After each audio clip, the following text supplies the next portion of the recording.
하나님 감사합니다. 오늘도 귀한 시간을 허락해 주시고 보험 가진 청년 전문인 산업인 현장을 두고 사도행전의 말씀을 통하여 하나님의 응답을 받을 수 있도록 축복의 시간을 허락해 주셔서 감사합니다.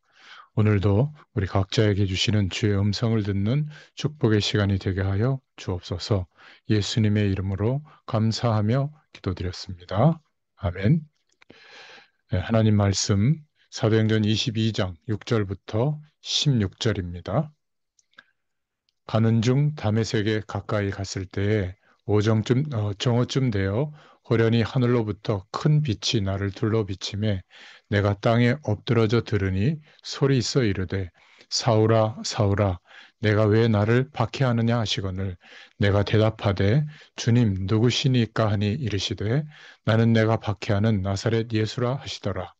나와 함께 있는 사람들이 빛은 보면서도 나에게 말씀하시는 이의 소리는 듣지 못하더라.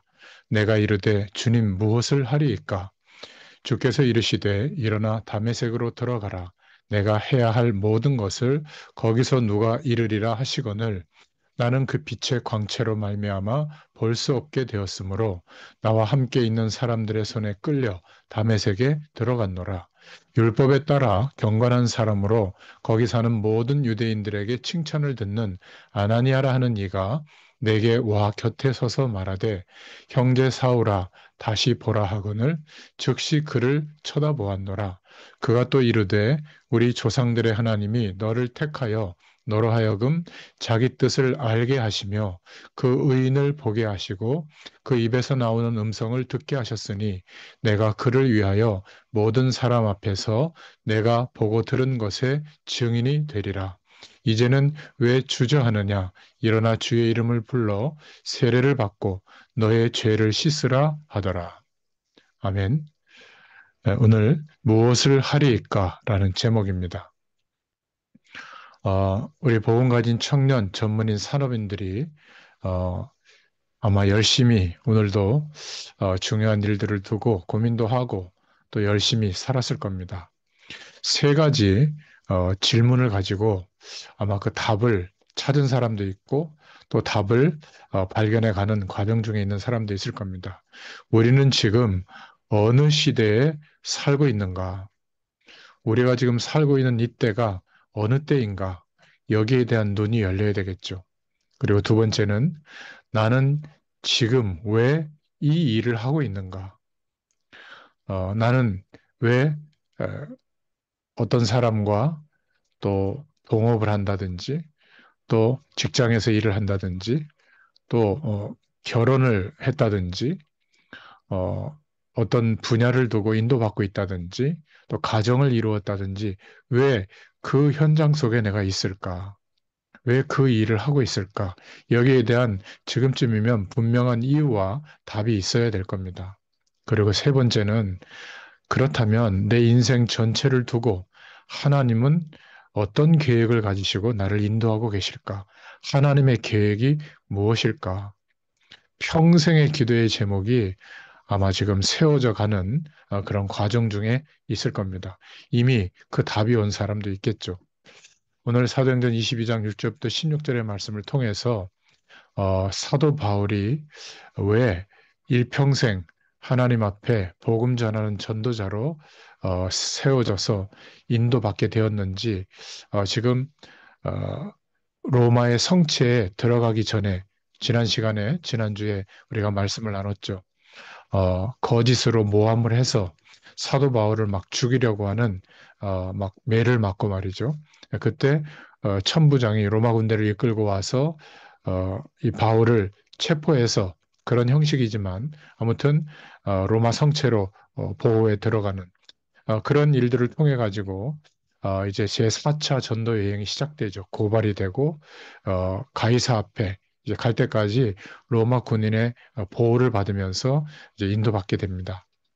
자, 그런데 로마의 성체에 들어가는 그 계단에서 천부장의 허락을 받아서 대중들을 향해서 말하는 내용이 오늘 나온 거예요.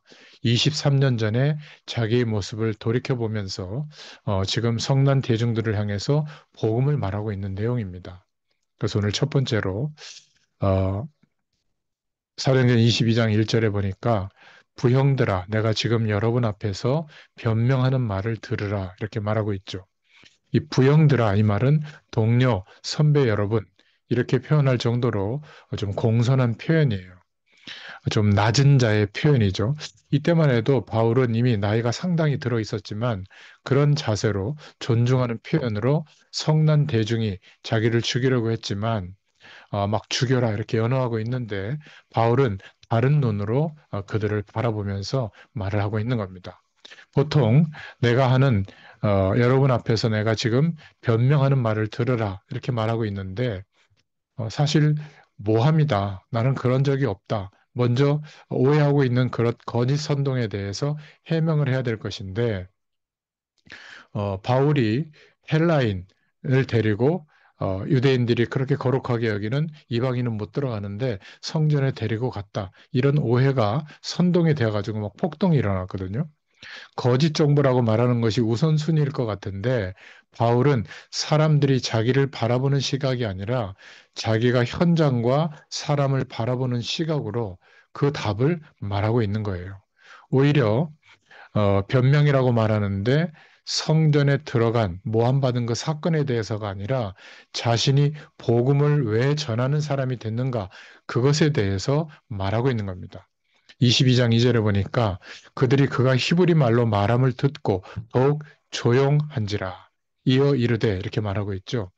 히브리 말함을 듣고 이 당시에 히브리어와 아람어에 대해서 신약 성경 헬라어는 같은 단어를 사용하고 있는데 히브리어는 유대인들이 회당 안에서 성경을 읽을 때나 사용되었고 대부분 이 시대의 일반 사람들은 바벨론 포로 이후에 아람 제국의 언어 아람어를 사용하고 있었죠.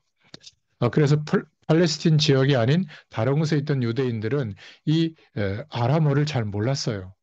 알렉산드리아에 있던 유명한 학자도 아람어를 읽을 수가 없을 정도였습니다. 그런데 다소 출신 사람인 바울이 아람어를 유대인들이 유창하게 사용하는 아람어를 유창하게 사용하면서 사람들의 주의를 기울이게 그렇게 지금 말하고 있는 겁니다. 방금 전에 헬라어를 유창하게 사용하면서 천부장의 귀 기울였던가 비슷한 그런 분위기가 형성이 된 거죠. 그러면서 22장 3절에 뭐라고 말하고 있냐면 나는 유대인으로 길리기아 다소에서 났고 이 성에서 자라 가말리엘의 문화에서 우리 조상들의 율법에 엄한 교육을 받았고 오늘 너희 모든 사람처럼 하나님에 대하여 열심히 있는 자라. 한마디로 말하면 이때 사람들이 가장 부러워할 사회적, 경제적 위치에 내가 있었다. 완전 금수저였다는 것을 지금 밝히고 있는 겁니다. 자기의 과거를 말하고 있죠. 그러면서 22장 5절에 이에 대제사장과 모든 장로들이 내 증인이다. 또 내가 그들에게서 다메섹 형제들에게 가는 공문을 받아가지고 거기 있는 자들도 결박하여 예루살렘으로 끌어다가 형벌 받게 하려고 가더니 그러니까 대제사장과 장로들이 나를 알고 있는데 지금도 내가 예전에 기독교를 박해했고 그들을 잡으려고 다메섹으로 가고 있었다. 23년 전에 일어났던 사건과 이야기를 지금 말하고 있는 겁니다. 비록 대제사장이 지금은 바뀌었지만 여전히 나를 알고 있는 사람들이 있을 것이다. 그러면서 22장 7절을 말하고 있습니다. 내가 땅에 엎드려져 들으니 소리 있어 이르되 사울아 사울아 내가 왜 나를 박해하느냐 하시거늘 이렇게 말씀하고 있죠. 그 다메섹으로 가던 사울이 갑자기 사울은 바울로 변화되기 전에 바울의 이름이죠. 사울이 갑자기 밝은 빛 가운데 한 사람을 만나고 음성을 듣게 된 거예요. 왜 내가 나를 박해하느냐? 예수님을 만나고 예수님의 음성을 듣게 된 거죠. 바울은 자신이 영광 중에 나타난 그 주님의 그 음성, 왜 나를 박해하고 있느냐? 자기가 그 예수님을 박해하고 있다는 말에 깜짝 놀란 겁니다. 그러면서 22장 8절에 내가 대답하되 주님 누구시니까 하니 이르시되 나는 내가 박해하는 나사렛 예수라 하시더라. 놀란 바울이 물었죠. 주님 누구시니까? 그러자 나는 내가 박해하는 나사렛 예수라. 자신이 박해하던 예수님이 온 세상의 주님인 것을 창조의 능력으로 빛으로 임해서 직접 나타나신 그 주님을 보고 아, 이분이 우리가 그렇게 기다렸던 메시아로 오신 분이구나. 이것을 하나님께서 깨닫게 해주셨어요. 너무나 놀라운 일이죠. 자신이 율법에 얼마나 열심히 했는데 그 율법을 완성하신 그 주인이신 예수님을 내가 박해하고 있었구나. 바로 그것을 깨닫게 된 거죠. 마치 지금 성난 청중들이 이전에 자신처럼 예수님을 그렇게 박해했던 것처럼 어, 이 청중들이 복음 전하는 나를 박해하고 있다는 것을 생각할 때 오히려 더욱 긍휼의 마음을 아마 가졌던 것 같아요. 그러면서 23년 전에 자신의 모습을 회상하고 보여주고 있는 겁니다. 자, 그러면서 두 번째로 무엇을 하리이까? 예수님을 만난 바울이 이렇게 질문하죠. 22장 9절에 나와 함께 있는 사람들이 빛은 보면서도 나에게 말씀하시는 이의 소리는 듣지 못하였더라. 예수님을 특별하게 만날 수 있는 것이 누구에게나 열린 것은 아니었습니다. 함께하던 사람들은 우레와 같은 소리만 들었고 정확한 소리는 듣지 못했죠. 오직 바울만 정확하게 예수님의 음성을 듣게 된 겁니다. 함께하던 사람들은 예수님을 보지 못했죠. 그냥 빛만 봤습니다. 그러나 바울은 그 빛 가운데 예수님을 만나게 된 거예요. 예수님을 만난 바울은 완전히 바뀌게 된 겁니다. 그래서 22장 10절에 내가 이르되 주님 무엇을 하리이까? 주께서 이르시되 일어나 다메섹으로 들어가라. 내가 해야 할 모든 것을 거기서 누가 이르리라 하시거늘. 이렇게 말씀하고 있거든요. 주님 무엇을 하리이까? 이렇게 물었습니다. 이 말을 하면서 바울은 얼마나 감격스러운 눈물을 흘렸을까요? 자신이 지금까지 그리스도로 오신 그 주님을 박해하였다니 너무나 충격이었을 겁니다. 그래서 이제 내가 주님을 만났는데 무엇을 하면 좋겠습니까? 이렇게 물은 거예요. 주님이 말씀하시는 것만을 위해서 내가 이제 살겠다. 그런 다짐이 이 말씀 안에 들어있는 거죠. 바울이 다메섹으로 가는 도중에 예수님을 만난 이 사건을 사도행전에서 세 번이나 바울은 얘기합니다. 이렇게 같은 사건을 반복해서 말하는 것은 굉장히 중요하다는 것을 의미하는 것이죠. 처음 이야기할 때는 누가가 객관적 입장에서 누가복음에서 말하고 있습니다. 그런데 오늘 본문에서는 바울 자신의 이야기를 주관적 입장에서 자기를 죽이려고 하는 유대인 청중들을 향해서 지금 23년 전에 자신의 모습을 말하고 있는 거예요. 그리고 이후에 또 사도행전 26장에서는 바울이 이방인 청중을 대상으로 다시 이때를 회상하면서 말하는 장면이 나옵니다. 그래서 오늘 22장 15절에 하나님께서 아나니아라는 사람을 통해서 바울이 해야 할 일을 말씀해 주셨죠. 22장 15절에 보면 내가 그를 위하여 모든 사람 앞에서 내가 복은 들은 것의 증인이 되리라. 이렇게 방향을 말씀으로 듣게 됩니다. 그래서 그렇게 말씀해 주신 방향대로 바울은 지금 이 말을 하는 23년 후에 23년 동안 예수 그리스도를 만난 증인으로 사역을 해왔던 겁니다. 그래서 반대하는 사람들에게 매질을 당하고 그럼에도 불구하고 그들의 영혼을 사랑해서 지금 복음을 전하는 증인으로 말을 하고 있는 거예요. 바울은 율법에서 말씀하시는 메시아로 오신 분이 바로 예수님이라는 것을 분명히 알게 된 겁니다. 그래서 그의 말도 안 되는 극적인 변화는 이 사울이 예수님을 만났기 때문에 인생이 완전히 바뀌었죠. 바울은 자신이 예수님이 메시아이심을 알았는데 어찌 이 축복을 전하지 않고 있을 수 있겠느냐 그렇게 말하고 있는 겁니다. 바울은 유대인 청중들이 자기처럼 예수님을 그리스도로 만나고 주여 내가 무엇을 하리이까 이렇게 고백하기를 원했던 거예요. 바울은 전도 여행을 할 때마다 가장 먼저 회당에 들어가서 먼저 거기에 있던 이방 지역에 있던 유대인들을 찾아서 복음을 전했습니다. 그는 회당에서도 지금의 연설과 비슷한 것을 말했죠. 지금 4차 전도 여행의 시작으로 로마군에 압송되어 가지고 지금 그 성체에 들어가는 입구에서 수많은 유대인들을 대상으로 복음을 전하고 있는 겁니다. 마치 아시아 지역에 또 헬라 지역의 회당에서 전했던 것과 비슷한 입장으로 전하고 있는 겁니다. 받아들이는 사람도 있었겠지만 많은 사람들이 아마 거부했겠죠. 그래서 이후에 이방인들인 로마 사람들에게 복음을 전하게 된 겁니다. 바울이 예루살렘의 로마 성체 계단에서 유대인들을 대상으로 자신이 바뀐 경험을 이야기하고 있는 것을 오늘 말씀으로 우리가 함께 읽었던 거예요. 바울은 주님을 정말 만났고 그래서 내가 이 복음을 여러분들에게 전할 수밖에 없는 그 이유를 설명하고 있는 겁니다. 주님을 만난 바울은 정말 그가 바라보던 기준이 완전히 바뀌었죠. 그래서 그가 박해하던 일을 위해 자신의 목숨을 다해서 전파하게 되었던 겁니다. 이제 성난 대중들을 보면서도 두려워하거나 분노하지 않고 오히려 그때 자신을 회상하면서 오히려 사랑하는 마음을 가지고 복음을 말하고 있죠. 바울은 정말 주님을 만났기 때문에 그렇습니다. 오늘 이 말씀을 통해서 우리 자신에게 한번 질문해 보세요. 과연 나는 주님을 만났는가? 아니면 여전히 내가 주인인가? 내가 세상 나라에서만 살고 있는가? 주님이 왕으로 인정되어지고 그리스도로 고백되어지는 하나님 나라의 배경 속에서 살고 있는가? 나의 주님이 이렇게 살라라고 말씀하시는 그것을 따라 살고 있는가? 아니면 내가 원하고 하고 싶은 것을 따라 살고 있는가?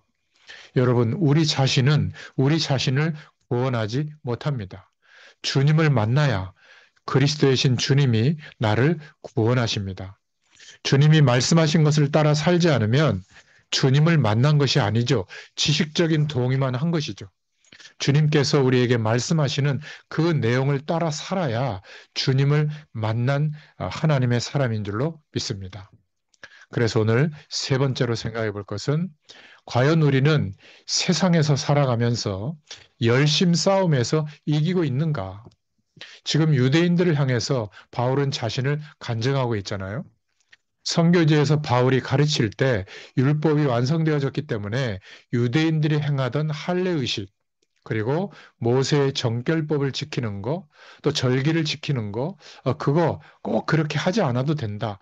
이렇게 말하던 것을 유대 나라에 있던 사람들이 이방에 와서도 교회에 왔을 거 아니에요? 이들이 듣고 저 바울은 우리 유대인들의 전통과 또 모세의 율법과 할례 의식을 안 해도 된다고 말하는 반대하는 사람이구나. 이렇게 듣고 마음에 아주 그냥 안 좋은 생각을 갖고 있었던 거죠. 그러나 바울을 핍박하려고 했지만 뜻을 이루지 못했는데 자신들의 홈구장인 예루살렘에 왔을 때 바울을 본 거예요. 그것도 이방인, 특히 헬라인을 데리고 시내로 활보하고 있는 것을 보고 분명히 저 사람이 우리의 성전까지 데리고 들어갔을 거다. 이러면서 거짓말로 막 속이고 이스라엘 사람들이 막 광분할 만한 아주 민감한 부분을 건드려서 바울을 죽이려고 했던 겁니다. 그때 로마의 천부장이 군대를 동원하고 바울을 죽음에서 구하고 포박해서 지금 압송하는 그런 장면이죠. 그때 바울을 죽이라고 막 외치면서 따라가는 그 청중들에게 말할 기회를 얻어가지고 오늘 본문의 말씀을 지금 선포하고 있는 겁니다.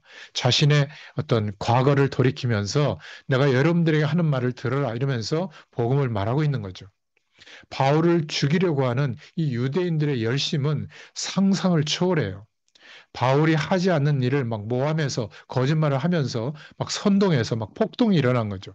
그런데 바울은 이것부터 푸는 얘기를 해야 되는데 그것에 대해서는 오늘 보면 한마디도 언급도 없이 오히려 유대인들이 자기를 죽이려고 하는 이유가 되는 그 예수 그리스도의 복음을 전하고 있는 겁니다.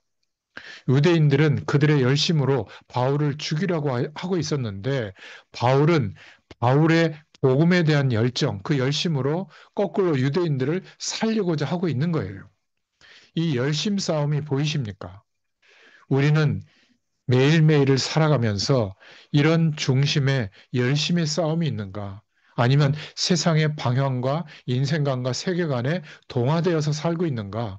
한번 오늘 말씀을 통해서 여러분들의 삶을 돌이켜 보기를 바랍니다. 복음 전한다는 말이 뭘까요? 그들에게 예수 생명을 얻도록 하나님 나라의 배경의 축복을 누리도록 그것을 전하는 것이죠. 그들이 살기를 원하는 겁니다.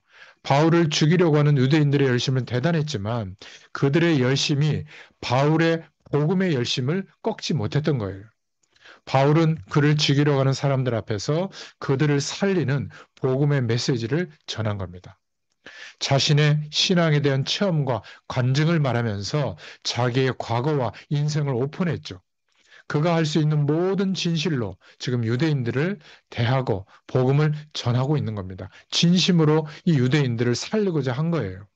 바울의 열심이 유대인들의 열심을 이긴 겁니다.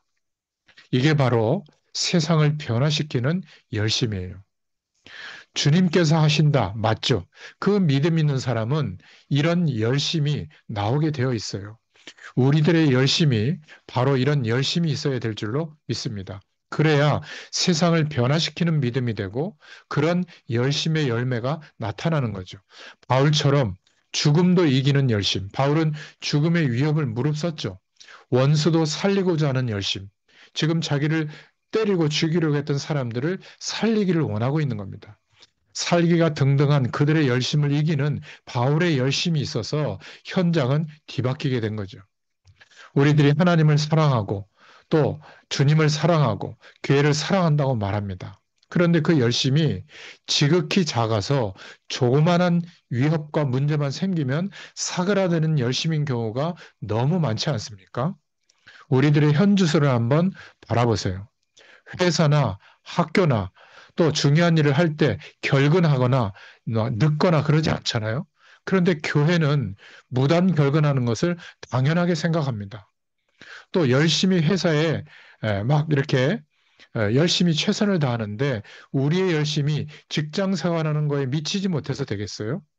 돈 버는 일, 세상살이의 일은 그렇게 열심히 내면서 주의 일, 교회에 봉사하는 일, 하나님이 원하시는 그 일에는 열심을 내지 못하고 있다면 오늘 하나님께서 사도행전을 통해 주시는 주의 음성에 귀를 기울일 수 있기를 축원합니다. 하나님을 향한 우리의 열심이 바울의 열심처럼 강인하고 커다란 열심이기를 기도합니다. 사탄이 상황으로 우리를 방해하려고 해도 꺾이지 않는 믿음, 이 불굴의 열심이 있어야 될 줄로 믿습니다. 여러분, 복음을 방해하려고 하는 저주의 세력들, 우리의 대적하는 세력들 예상외로 열심입니다. 사실 그들의 힘은 크지 않은데 그들은 우리의 털끝도 건드릴 수가 없습니다. 그러나 그들은 열심히 있다는 걸 기억하세요. 그들의 열심 때문에 그 문화와 그 배경이 우리를 이길 때가 많아요. 그들의 열심에 우리가 질 때가 많아요. 믿음을 가지고 있어서 강한 우리들이 열심히 부족해서 진다는 것은 억울하지 않습니까? 그런데 전투를 할 때 보면 강한 사람보다 열심인 사람이 이길 때가 많다는 것을 명심해야 됩니다. 선을 향한 우리의 열심이 악을 향한 그러한 저주의 세력들의 열심에 지지 않기를 축원합니다. 그래야 악을 이기는 거죠. 복음을 향한 우리의 열심이 악한 이들의 악을 행하려는 열심을 이겨서 이 세상에 복음을 전엽시킬 수 있는 주의 백성이 되기를 기도합니다.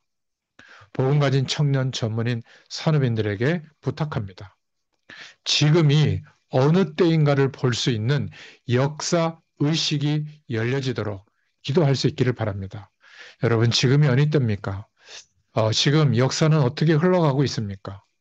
농경 시대를 지나서 산업 시대를 지나서 지식 정보화 시대를 지나서 지금은 인공지능이 컴퓨터 칩이 딥러닝을 해서 뭔가 인간이 했던 사고까지 하게 되므로 많은 부분에 영향력을 주는 인공지능 시대가 됐잖아요. 여러분, 이 시대에 사람들은 점점점 공허해지고 영적인 문제는 더 커집니다. 하나님으로 만족한 인간이 다른 것으로 만족할 수 있다고 노력하고 그 노력이 얼마나 열심인지 몰라요. 그러면 결국은 한계가 오고 저주와 재앙이 들이닥치는데 모르고 있습니다. 지금이 어떤 시대인가? 이제는 다른 나라에서 결정하는 그 일이 전 세계에 영향을 미칩니다. 트럼프라고 하는 한 사람이 결정을 한 그 관세 정책이 전 세계 경제를 쥐락펴락하잖아요. 지금 우리는 어느 시대에 살고 있는가? 지금 대한민국은 무속과 영적인 힘을 가지고 역사하는 영매들이 완전히 창궐해서 판을 치는 시대입니다. 좌우로 나눠져서 서로 죽이고 전쟁보다 더한 악한 감정으로 서로 죽이려고 하는 이런 시대에 우리가 살고 있거든요. 여러분, 역사를 모르면 역사를 두고 하나님이 지금 어느 때에 우리가 살게 되었구나. 이렇게 하나님이 우리에게 깨닫게 하시는 주의 음성을 듣지 못하면 반려동물과 다를 게 뭐가 있겠습니까? 그냥 맛있는 거 먹고 좋은 데 가서 쉬고 또 여행하고 또 직장에서 성공하고 또 높은 자리 차지하고 많은 권한과 권력을 가지고 나만 행복하면 되고 여러분 정말 복음 가진 우리 청년 전문인 산업인들은 지금이 어느 때인가 하나님이 열어주시는 그 눈이 열려지기를 축원드립니다. 두 번째로 사명의식을 가지시길 바랍니다. 그렇다면 하나님 내게 무엇을 원하십니까? 우리 가정에서 우리 집에서 내게 하나님이 원하시는 게 뭡니까? 내가 일하고 있는 이 분야와 산업과 이 전문 분야에서 직장에서 하나님이 무엇을 원하십니까? 이 직장에는 나를 통해서 어떤 것을 기여하기를 원하십니까? 여러분, 이 사명이 와야 돼요. 여러분, 교회 속에서 그냥 은혜만 받고 끝나는 게 아니라 내가 속한 부르심을 입은 그 교회에 하나님은 내게 무엇을 원하십니까? 이것을 두고 기도하시길 바랍니다. 이 답이 분명해야 돼요. 그 분명한 가치관을 가지고 사는 사람이 청년 전문인 산업인이에요.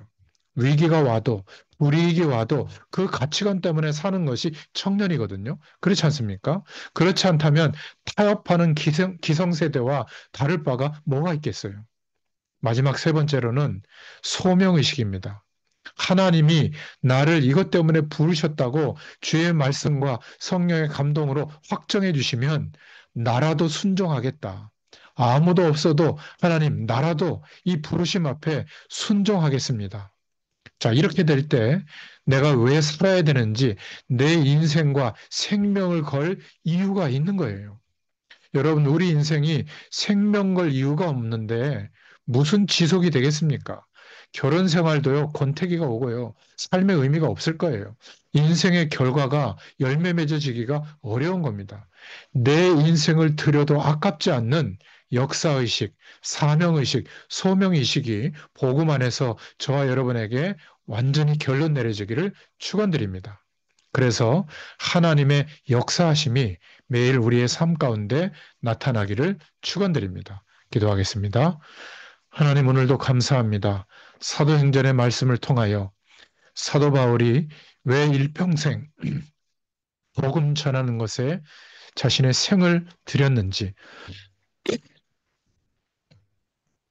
그 이유와 중심을 깨닫게 해주셔서 감사합니다. 우리 복음 가진 청년 전문인 산업인들이 세상 나라에서 인생의 모든 것을 걸고 몸부림치다가 끝나는 인생이 아니라 하나님, 내가 이 시대가 어떤 시대임을 볼 수 있도록 하나님께서 눈 열어달라고 기도하게 하시고 우리가 있는 모든 현장에 하나님의 원하시는 뜻을 깨달아 우리의 생을 드릴 수 있도록 하나님 앞에 사명의식과 소명의식을 가지고 살아가도록 역사하여 주시옵소서. 언제일 동안에도 이 은혜와 응답이 우리에게 가장 중요한 축복으로 역사하도록 하나님께서 은혜를 베풀어 주시기를 소원합니다. 감사드리며 예수님의 이름으로 기도드렸습니다. 아멘. 감사합니다.